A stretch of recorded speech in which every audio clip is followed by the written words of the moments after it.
Praise the Lord. நீதிமொழிகள் 28 முதல் வசனத்திலிருந்து வாசிப்போம்.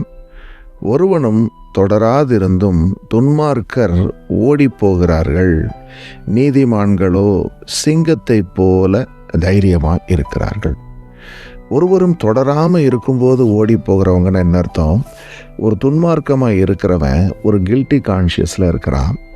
ஆகையினால அவனை யாரும் துரத்தணும்னு அவசியம் இல்லை, அவனே ஓடி போய் விடுவான் என்கிற வேத வார்த்தையை பார்க்குறோம். அப்போது ஒரு மனிதனுடைய இருதயம் உத்தமத்தில் செம்மையாக இருக்கும்போது சிங்கத்தை போல அவனுடைய இருதயம் தைரியமாக இருக்குது.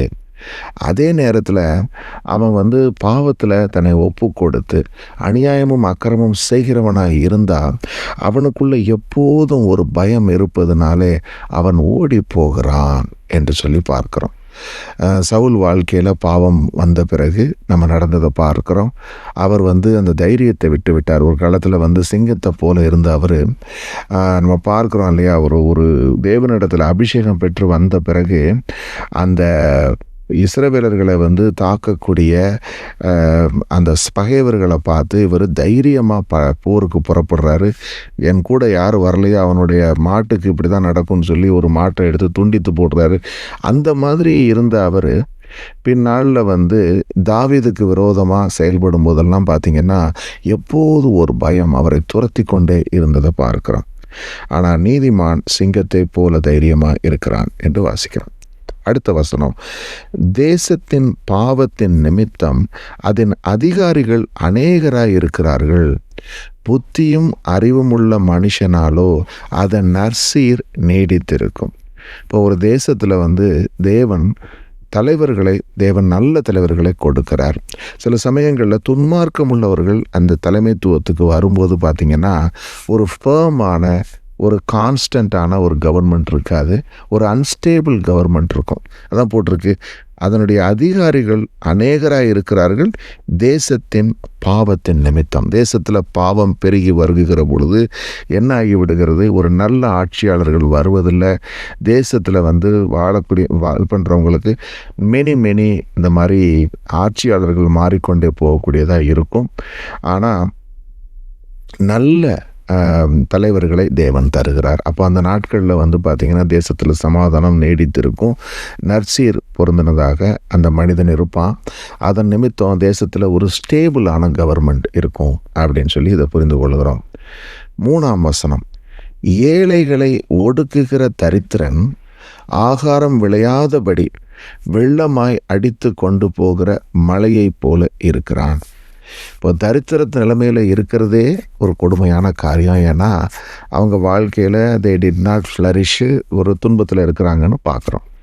ஆனால் அவங்களுக்கு ஒரு நன்மை நடக்கும்போது அவங்களையும் தேவன் நல்ல காரியங்களை அவங்க வாழ்க்கையில் கொடுக்கும்போது அவங்க அதை பெற்றுக்கொண்டு நல்லது செய்யணுமே தவிர அவங்க போய் மறுபடியும் தீமை செய்து விடக்கூடாது என்கிறதா இதை புரிந்து கொள்கிறோம். ஏன்னா பாருங்களேன், மழை பெய்யாமல் இருக்கும்போது வறட்சி இருக்குது, மழை பெஞ்சால் நல்லது தானே, அது பயிரை தானே வளர்க்கணும்.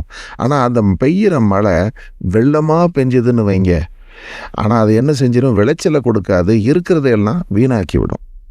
அது மாதிரி தான் நம்ம பார்த்துருக்கோம் பத்திரிகைகளில் இல்லைங்களா. நல்ல விவசாயிகள் மழைக்காக காத்திருப்பாங்க. மழை பெய்யும் போது அது நல்லதாக பெஞ்சால் பயிர்கள் வளரும், ஆனால் அதே வெள்ளமாக வந்துருச்சுன்னா இருக்கிறதும் போயிடும். அந்த மாதிரி தான் ஏழைகளை ஒடுக்குகிற ஒரு தரித்திரனும் இருக்கிறான். ஸோ இதை நம்ம புதிய ஏற்பாட்டில் பார்க்குறதுனா இதற்கு ஒப்புமையாக எதை சொல்லலான்னாக்க, ஒரு அதிகமாக கடன்பட்ட ஒருவனுக்கு அவனுடைய எஜமான் மன்னிக்கிறார். அது என்ன? பாவம். நம்ம பாவத்தில் இருந்து ஆண்டவரிடத்தில் போய் போகும்போது கர்த்தர் நமக்கு மன்னிக்கிறாரு. நமக்கு மன்னிக்கும் போது நமக்கு அடுத்து இருக்கிறவங்கள நம்ம மன்னித்து விடணும் என்று ஆண்டவர் சொல்கிறாரு. ஆனால் அந்த மனிதன் என்ன செய்கிறான், தன்னிடத்தில் கடன்பட்டவனை, சில 100 கடன்பட்டவனை போய் கொடுமையாக தண்டிக்கிறான்.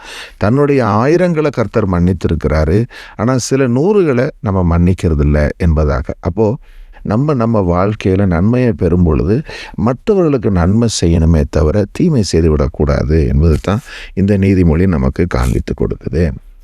அடுத்து 4ஆம் வசனம், வேத பிரமாணத்தை விட்டு விலகுகிறவர்கள் துன்மார்க்கரை புகழுகிறார்கள், வேத பிரமாணத்தை கை கொள்ளுகிறவர்களோ அவர்களோடு போராடுகிறார்கள்.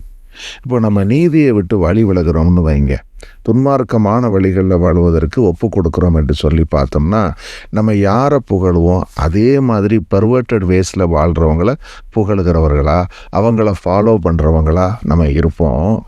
ஆனால் வேத பிரமாணத்தின்படி வாழ, சத்தியத்தின்படி வாழ நம்ம ஒப்பு கொடுக்கும்போது இப்படிப்பட்டவர்களுக்கு எதிர்த்து நிற்கிறோமே தவிர அவர்களோடு நம்ம உடன்படுவது இல்லை. அதான் நீங்கள் பார்த்தீங்கன்னா கரெக்டாக செட்டு சேர்ந்துடும். ஒரு குறிப்பிட்ட ஒரு விதமான தவறான பழக்க வழக்கத்தில் இருக்கிறவங்க அந்த கேங்கோட போய் சேர்ந்துருவாங்க. ஆனால் கர்த்தருடைய வேதத்துக்கு நடுங்குகிறவர்கள் என்ன செய்வாங்க? இப்படிப்பட்டவர்களை எதிர்த்து நிற்பாங்களே தவிர அவங்களோட உடன்பட்டு அவங்களோடு சேருவதில்லை என்பதை பார்க்குறோம். இதுதான் 4வது நீதிமொழி சொல்லுது. 5வது நீதிமொழி என்ன சொல்லுது? துஷ்டர் நியாயத்தை அறியார்கள், கர்த்தரை தேடுகிறவர்களோ சகலத்தையும் அறிவார்கள். கர்த்தரை யார் தேடுகிறானோ அவன் சகலத்தையும் அறிந்து கொள்வான். இது எதை காண்பிக்குதுன்னா, ஒரு துன்மார்க்கத்தில் வாழக்கூடிய ஒரு மனிதன் அவனுடைய மதி மயங்கி போவதனால அவனுடைய ஆக்ஷன்ஸ் சரியாக இருக்காது. அவன் வலையில் விழக்கூடியவனாக ஆகிவிடுகிறான். அவன் எவ்வளோ ஹைட்டுக்கு போனாலும் he will come to a spot where he will lose everything. ஆனால் தேவனுக்கு பயப்படுகிற ஒரு மனிதனுக்கு கர்த்தர் ஞானத்தை தருவதனால அவன் என்ன செய்வான்? சகலத்தையும் அறிந்து கொள்ளுவான். அப்போ கர்த்தருக்கு பயப்படுகிறவர்களுக்கு அவர் மெய்ஞானத்தை வைத்து வைக்கிறார். இப்போ நீங்களும் நானும் தேவ பயம் உள்ளவர்களாக இருந்தால் அதுவே நமக்கு மிகவும் சம்பூரணம், அதுவே நமக்கு ஐஸ்வர்யம். ஏன்னா கர்த்தர் ஞானத்தை தருவதனால நம்ம அந்த மெய்ஞானத்தை கொண்டு நம்ம வாழ்க்கைக்கு தேவையானதை நம்ம பெற்றுக்கொள்கிறோம். நம்ம இடத்துல பற்றாக்குறை இருக்கலாம், ஒரு பெரிய ஒரு மேலான இதில் இல்லாமல் ஒரு நார்மல் லைஃப்பில் கூட இருக்கலாம். ஆனால் கர்த்தரை தேடக்கூடியவர்களுக்கு கர்த்தர் அதை தடுகிறார் என்பதை பார்க்கிறோம். சரி, அப்புறம் இரு வழிகளில் நடக்கிற திரியாவரக்காரர் ஐஸ்வர்யவானாய் இருந்தாலும் நேர்மையாய் நடக்கிற தரித்திரன் அவனிலும் வாசி. ஸோ பெர்வர்ட்டட் வேஸ், 2 வழிகளில் நடக்கக்கூடியவங்க, மாறுபாடான வழிகளில் நடக்கக்கூடியவங்க நல்ல செல்வந்தர்களாக இருக்கலாம், ஆனால் அவனை விடவும் தரித்திரன் வாசி என்று சொல்லி பார்க்குறோம். அப்போது நல்ல உத்தமமான இருதயம்தான் ஐஸ்வர்யத்தை காட்டிலும் மேலானதாக இருக்குது. ஏன்னா உத்தமமான வழிகளில் நடக்கிறவங்களுக்கு தேவ பயம் இருக்கும், ஞானமும் இருக்கும். ஆனால் இந்த திரியாவரக்காரர் என்று சொல்லக்கூடிய இரு வழிகளில் நடக்கக்கூடியவங்க, பெர்வர்ட்டட் வேஸில் இருக்கிறவங்களுக்கு எவ்வளவு செல்வம் இருந்தாலும் அதனால் ஒரு பிரயோஜனமும் இல்லை. அவனை விட இந்த தரித்திரன் எவ்வளவோ பாக்கியவானாக இருக்கிறான் என்பதை பார்க்கிறோம். சரி, அடுத்தது வேத பிரமாணத்தை கை கொள்ளுகிறவன் விவேகமுள்ள புத்திரன், போஜன பிரியருக்கு தோழனாய் இருக்கிறவனோ தன் தகப்பனை அவமானப்படுத்துகிறான். இப்போது சத்தியத்துக்கு பயந்து வாழக்கூடியவன் விவேகமுள்ள புத்திரனாக இருக்கிறான். ஸோ நம்ம கர்த்தருடைய வசனத்துக்கு நடுங்குறவர்களாக இருந்தால் கர்த்தர் என்ன சொல்கிறாரு? என்னுடைய வசனத்துக்கு நடுங்குகிறவனையே நான் நோக்கி பார்க்கிறேன்கிறாரு. அதே நேரத்தில் if we are in companionship with wicked ones, இங்கே போஜன பிரியர்னு போட்டிருக்கு. மற்ற டிரான்ஸ்லேஷனில் பார்த்தீங்கன்னா இந்த தவறான வழிகளில் நடக்கிறவங்களோடு தோழமையாக இருக்கிறது அப்படிங்கிறதா போட்டிருக்குது. அப்படிப்பட்டவங்களுக்கு என்ன உண்டாகும்? அவங்களும் தன்னுடைய வழிகளை கெடுத்து கொள்ளுவாங்க, தன்னுடைய பெற்றோருக்கு அவங்களால அவமானம் சேரும் என்பதா போட்டிருக்குது. அடுத்து 8ஆம் வசனம், அநியாய வட்டியிலும் ஆதாயத்தினாலும் தன் ஆஸ்தியை பெருக பண்ணுகிறவன் தரித்திரன் பேரில் இறங்குகிறவனுக்காக அதை சேகரிக்கிறான். இப்போ ஒருத்தன் அநீதியான வழிகளில் நடந்து அநேக பணத்தை சம்பாதிக்கிறான், ஆஸ்தியை சம்பாதிக்கிறான். ஆனால் அதனால் என்ன பிரயோஜனம்? அவன் சேர்க்கக்கூடிய அந்த செல்வம் அவனுக்கு அல்ல, உத்தமமாய் நடக்கிறவர்கள் பக்கமாய் கர்த்தர் என்ன செய்வார்? அந்த செல்வத்தை அவர் மாற்றி விடுவார், அவங்களுக்கு அதை கொடுப்பார். இவன் வைத்திருக்கிறது எல்லாம் அவர்களுடையதாக மாறும் என்பது தான்.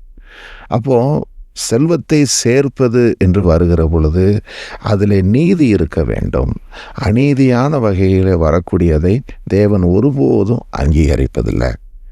யோசித்து பார்த்தீங்கன்னா, சில சமயங்களில் நம்ம தேவனிடத்தில் ஜெபித்திருப்போம், எனக்கு இந்த பற்றாக்குறைகள் இதுகளை சந்திங்க, தேவைகளை சந்திங்க என்று சொல்லி ஜெபிக்கும்போது தேவன் தேவைகளை சந்திக்கிறாரு. அதை நம்ம யதார்த்தமாக தேவனுக்கு ஏற்ற வழிகளில், நன்மையான வழிகளில் சம்பாதிக்கிறதுக்கு தான் கர்த்தர் கொடுப்பாரே தவிர, அநியாய வழிகள் ஏதாவது ஒன்று வரும் பொழுது நம்ம சில சமயங்களில் என்ன செய்வோம், பற்றியா நான் ஜெபம் பண்ணேன், இந்த மாதிரி பணம் வந்திருக்குன்னு சொல்லிட்டு நம்ம ஒரு ராங் வேல பணத்தை பண்ணுறோன்னு வைங்க. That is not of God. சம்டைம்ஸில் பார்த்திங்கன்னா நம்மளுடைய தவறை மறைப்பதற்கு ஆண்டவரை ஒரு காரணமாக காண்பித்து நான் ப்ரேயர் பண்ணேன், அதனால் எனக்கு கிடைச்சதுன்னு சொல்லிட்டு ஒரு இம்மாரல் வேஸில் ஏதாவது ஒரு வழியில் பணம் வருதுன்னு வைங்க. நமக்கு அது சமாதானத்தை தராது, அந்த பணம் நிலைத்தும் இருக்காது. அதனால் வரக்கூடிய ஆதாயம் என்ன செய்து விடும், நம்ம கைகளை விட்டு நீங்கி போய்விடும். நம்ம எவ்வளவு அதுலேருந்து இன்கரெக்டாக சேர்த்தோமோ அது கூட டபுள் மடங்கு நம்ம கையை விட்டு போகிற மாதிரி அந்த பணம் நம்ம கையை விட்டு போய்விடும் என்பது தான். இதை அறிந்து கொண்டோம்னா நம்ம செல்வத்தையும் ஆஸ்தியையும் பெருக்குவதில் நம்ம கவனம் போகாது. செம்மையான வழிகளில் வரக்கூடிய ஆதாயம் எனக்கு போதும் என்கிற எண்ணம் நமக்கு வந்து விடுகிறது. சரி, 9ஆம் வசனம், வேதத்தை கேளாதபடி தன் செவியை விலக்குகிறவனுடைய ஜெபமும் அருவருப்பானது. இப்போது நம்ம வேதத்தை தியானிக்கிறோம், இதன் மூலம் தேவனுடைய சித்தத்தை அறிகிறோம், தேவன் எப்படிப்பட்டவர் என்பதை புரிந்து கொள்ளுகிறோம். இப்போது நம்மளுடைய ஜெபம் செம்மைப்படுகிறது. மாம்ச ஜெபமாக இருக்காமல் தேவனுக்கு ஏற்ற ஜெபமாக மாறுகிறது. இப்போது நம்ம இதுக்கு முன்னாடியும் மாம்சபூர்வமாக இருந்த நாட்கள்லேயும் ஜெபித்திருப்போம். ஆனால் நம்ம ஜெபம் எப்படிப்பட்டதாக இருந்திருக்கும், மாம்சீகமானதாகவே இருந்திருக்கும். ஒன்று, ஒரு வசனத்தோடைய நம்ம என்ன ஜெபிக்கிறோங்கிறத பற்றியே யோசிக்காமல் யாரோ சொல்லி கொடுத்த ஒரு ஃபார்மேட் ஆஃப் ப்ரேயரை வச்சு வாயில் சும்மா பேசி ஜெபிச்சிருப்போம். அப்படி இல்லைன்னு சொன்னால் சுயநலமாகவே கேட்டிருப்போம், எனக்கு இதை கொடுங்க, எனக்கு இது இத்தனை வீடு இருக்குது, இன்னும் கொஞ்சம் வீடு கொடுங்க, இன்னும் கொஞ்சம் கார் இது இருக்குது, இதை விட இந்த மாடல் கார் வேணும், இப்படின்னு சொல்லி செல்ஃபிஷாக இருக்கக்கூடிய ஒரு ப்ரேயராகவே இருந்திருக்கும். அல்லது என்னை குறித்தும் என் குடும்பத்தை குறித்துமே நம்ம ஜெபித்திருப்போம்.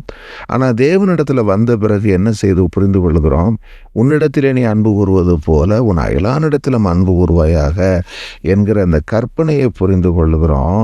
மற்றவர்களுக்காக நான் ஜெபிக்கிற பொழுது என் தேவைகளை கர்த்தர் சந்திப்பார். அதை விட்டுவிட்டு நான் எனக்காகவே ஜெபித்து கொண்டிருந்தால் அவருடைய சித்தத்தை அறியாதவனாக, தேவனுடைய தன்மையை புரிந்து கொள்ளாதவனாக நான் ஜெபம் பண்ணும்போது என் ஜெபத்துக்கு எந்த ஒரு நன்மையும் கொண்டு வரப்போவதில்லை. ஏன்னா கர்த்தர் போட்டிருக்கு, அவனுடைய ஜெபத்தை கர்த்தர் கேட்பதில்லை, அது அவருக்கு அருவருப்பாக இருக்குன்னு சொல்லி போட்டிருக்குது.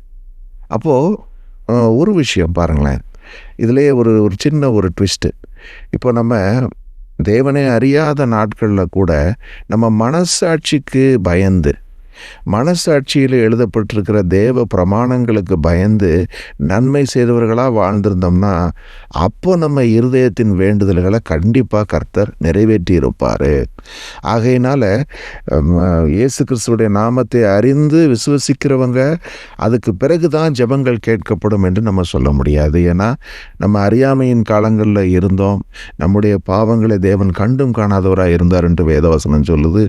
அந்த நாட்கள்லையும் நம்ம இக்கட்டுகள் ஆபத்துகளில் கர்த்தரை நோக்கி அழைத்த பொழுது நமக்கு செவி சாய்த்து நம் மீது கிருபையாய் இறங்கி நம்மை அவர் விடுவித்திருக்கிறார். தீயோர் மேலும் நல்லோர் மேலும் மழையை பெய்ய செய்கிற தேவன் அந்நாட்களிலும் நமக்கு நன்மை செய்தார் என்று புரிந்து கொள்கிறோம். அதே நேரத்தில் நான் வேதத்தை அறிந்தவனாய் இருக்கும் பொழுது என்னுடைய ஜெபம் அவருக்கு ஏற்புடையதாக மாறுது. அதனால தான் நம்ம வேதத்தை கேளாதபடி காதை அடைத்து கொள்ளக்கூடாது. எனக்கு வேதம் தெரியும் என்று நினைத்து கொண்டும் நான் தினசரி வேதத்தை தியானிக்காமல் சும்மா ப்ரேயர் மாத்திரம் பண்ணுறேன்னு சொல்லி போகும்போது கொஞ்சம் கொஞ்சமாக என்னுடைய ப்ரேயர் மாம்சமாக மாறிவிட வாய்ப்பு இருக்குது. ஆனால் வேத வசனம் கர்த்தருடைய சித்தத்தையும் என்னுடைய வாழ்க்கையும் பிரதிபலிப்பதனாலே என் வாழ்க்கையை நான் தேவனுடைய வழிகளில் சீர்படுத்தி ஜெபிப்பேன். அப்போ என்னுடைய ஜெபம் ஜெபம் அவருக்கு பிரியமானதாக இருக்கும் என்பதைத்தான் இந்த வசனம் நமக்கு காண்பித்து கொடுக்குது. சரி, 8ஆம் வசனம், அநியாய வட்டியினாலும் ஆதாயத்தினாலும் தன் ஆஸ்தியை பெருக பண்ணுகிறவன் தரித்திரல் பேரில் இறங்குகிறவனுக்காக அதை சேகரிக்கிறான். அதை நம்ம ஆல்ரெடி தியானிச்சிட்டோம். 10ஆம் வசனம், உத்தமர்களை மோசப்படுத்தி பொல்லாத வழியிலே நடத்துகிறவன் தான் வெட்டின குழியில் தானே விழுவான். உத்தமர்களோ நன்மையை சுதந்திரிப்பார்கள். இப்போது நல்லவர்களாக இருக்கிறவங்களை யார் பகைக்கிறா? அக்கிரமமான வழிகளில் நடக்கிறவங்க பகைக்கிறாங்க. இப்போது இவங்க என்ன செய்வாங்க? நீதிமான்களுக்கு குழி வெட்டுறாங்க. ஆனால் அவங்க வெட்டுற குழியில் அவங்களே விழுந்து விடுகிறாங்க. இதுக்கு உதாரணமாக நம்ம ஆமானுடைய வாழ்க்கையை சொல்லலாம். ஆமான் என்ன செய்கிறான்? நீதிமானாக இருக்கிற மோர்தெக்காயின் மேலே அவனுக்கு உக்கிர கோபம் வருகிறது. அவனை எப்படியாவது அழிக்க வேண்டும் என்று சொல்லி தன் இருதயத்திலே தீர்மானம் பண்ணுகிறான். ஆமானுக்கு தன்னுடைய வாழ்க்கையில் கிடைச்ச ஆப்பர்ச்சுனிட்டிஸை எல்லாம் யூஸ் பண்ணி அவனை அழிக்கவே அவன் என்ன செய்கிறான்? ஒரு தூக்கு மரத்தை ரெடி பண்ணுறான். அதில் அவனே தூக்கி போடப்பட்டான் என்பதை நம்ம பார்க்க. அதே இன்னொரு வசனம் கூட பார்த்தோம், நீதிமான் சிங்கத்தை போல இருக்கிறான் என்று சொல்லி. அப்போது கர்த்தரா அவனை காப்பாற்றினார். எவ்வளவோ பெரிய பிளாட்டிங் இவன் போட்டு வச்சுருந்தான். ஆனால் அந்த பிளாட்டிங்கில் அவனே விழும்படி செய்கிறார். அதான் பார்த்துருக்கோம் இல்லைங்களா? அவனுடைய ஞானிகளை அவருடைய தந்திரத்திலே கர்த்தர் பிடிக்கிறார் என்று சொல்லி. ஸோ பெர்வர்டட் வேஸில் நடக்கிறவங்க, இந்த மாதிரியாக இருக்கிறவங்க தன்னுடைய ஞானமாய் செய்கிறோம் என்று சொல்லக்கூடிய காரியங்களை வைத்தே கர்த்தர் என்ன செய்வார்? அவர்களை கவிழ்த்து போடுவார். அவர்கள் வெட்டுகிற குழியில் அவங்களே விழும்படி செய்வார் என்பதை புரிந்து கொள்கிறோம். அப்போது இது எதுக்கு ஒரு எச்சரிக்கையாக இருக்குதுன்னு சொன்னால், கர்த்தருக்கு பயப்படுவது ஒன்றே நேரான வழி. மற்ற எந்த குறுக்கு வழிகளில் போனாலும் அவருடைய சமூகத்துக்கு தப்பித்து கொள்ள முடியாது. அவங்கள கர்த்தர் ஏற்ற வேளையில் நியாயம் தீர்ப்பார் என்பதை புரிந்து கொள்கிறோம். சரி, 11ஆம் வசனம், ஐஸ்வர்யவான் தன் பார்வைக்கு ஞானவான், புத்தியுள்ள தரித்திரனோ அவனை பரிசோதிக்கிறான். இப்போது அநேக ஐஸ்வர்யம் வருகிற பொழுது we start thinking நான் கரெக்டாக எல்லாமே சரியாக செய்கிறேன் என்கிற ஒரு மமதை வந்து விடுகிறது. ஏன்னா பிகாஸ் ஐ ஆம் successful, I start to think very high about me. என்னை குறித்தே ஒரு மேன்மையாக என்ன வந்துடுது? பார்த்தியா, நமக்கு இவ்வளவு சக்ஸஸ் வந்திருக்கு, அப்போது என்னுடைய வழிகள் கரெக்டாக இருக்குங்கிற ஒரு எண்ணம் வந்துடுது. சுய புத்தியின் மீது சாய தொடங்கி விடுகிறோம். அப்படிப்பட்டவன் ஞானவான் கிடையாது என்று வேதவசனம் தெளிவாக சொல்லுது. ஆனால் நம்ம கர்த்தருக்கு பயப்படுவர்களாக இருந்தால் அவர் தான் அந்த மெய்ஞானத்தை கொடுத்து நம்மை உயர்த்துகிறார். அதுதான் போட்டிருக்கு, புத்தியுள்ள தரித்திரனோ அவனை பரிசோதிக்கிறான். இங்கே புத்தியுள்ள தரித்திரன் என்று சொல்லக்கூடியவன் தேவனுக்கு பயப்படுகிற ஒரு இருதயம் உள்ள ஒரு மனிதனாக இருக்கிறான். அவனுக்கு என்ன செய்கிறான்? அவன் சக்ஸஸ்ஃபுல் ஆகிறான் என்பதாக. சரி, 12ஆம் வசனம், நீதிமான்கள் களி கூறும்போது மகா கொண்டாட்டம் உண்டாகும், துன்மார்க்கர் எழும்பும் போதோ மனுஷர் மறைந்து கொள்ளுகிறார்கள். ஒரு நீதிமான் நல்ல நிலைமையில் உயரும் பொழுது தேசத்தில் மகிழ்ச்சி இருக்கும். ஏன்னா இப்போ யூஸ்வலாக பார்த்திங்கன்னா தேசத்தை ஆளக்கூடிய ஒரு தலைவர்களோ யாரோ ஒருத்தர் ஒரு நல்லவங்க பதவிக்கு வரும்போது எல்லோரும் மகிழ்ச்சி அடைகிறோம். காரணம் என்ன? இவங்க ஒரு நீதியாக நடக்கிறவங்க, அதனால் நன்மையான காரியங்கள் உண்டாகும் என்று சொல்லி எல்லோரும் ஒரு சந்தோஷம் உண்டாகும். ஆனால் ஒரு துன்மார்க்கமான ஒரு தலைவன் பதவிக்கு வந்துட்டான்னா everybody wants to find a place to hide. எப்படியாவது மறைந்து கொள்ளணும், எப்படியாவது இவனுடைய ஆட்சி காலத்தில் நம்ம பிழைச்சிருந்தா போதும்னு சொல்லக்கூடியதாக நம்ம நடக்கிறத பார்க்குறோம். இப்போ இந்த நிறைய டிக்டேட்டர்ஸ் பதவிக்கு வர்றாங்க இல்லையா? டிக்டேட்டர்ஸ் அது ஆட்சிக்கு வரும்போது பார்த்திங்கன்னா மக்களுடைய நிலைமை அவ்வளவு கஷ்டமாக இருக்குது. தேசம் முழுவதும் ஜனங்க எப்போ அந்த ஆட்சி முடியும் என்று சொல்லி தங்கள் உயிரை காப்பாற்றுவதற்காக நிறைய இடங்களில் இப்போ டிக்டேட்டர்ஷிப் நடந்துகிட்டு இருக்கு. குறிப்பாக இஸ்லாமிக் ரீஜியன்ஸில் பார்த்திங்கன்னா இந்த நிறைய இப்போ ஈரானில் அநேக பகுதிகளில் மக்கள் படக்கூடிய உபத்திரவம் மிகவும் கொடுமையானதாக இருக்குது.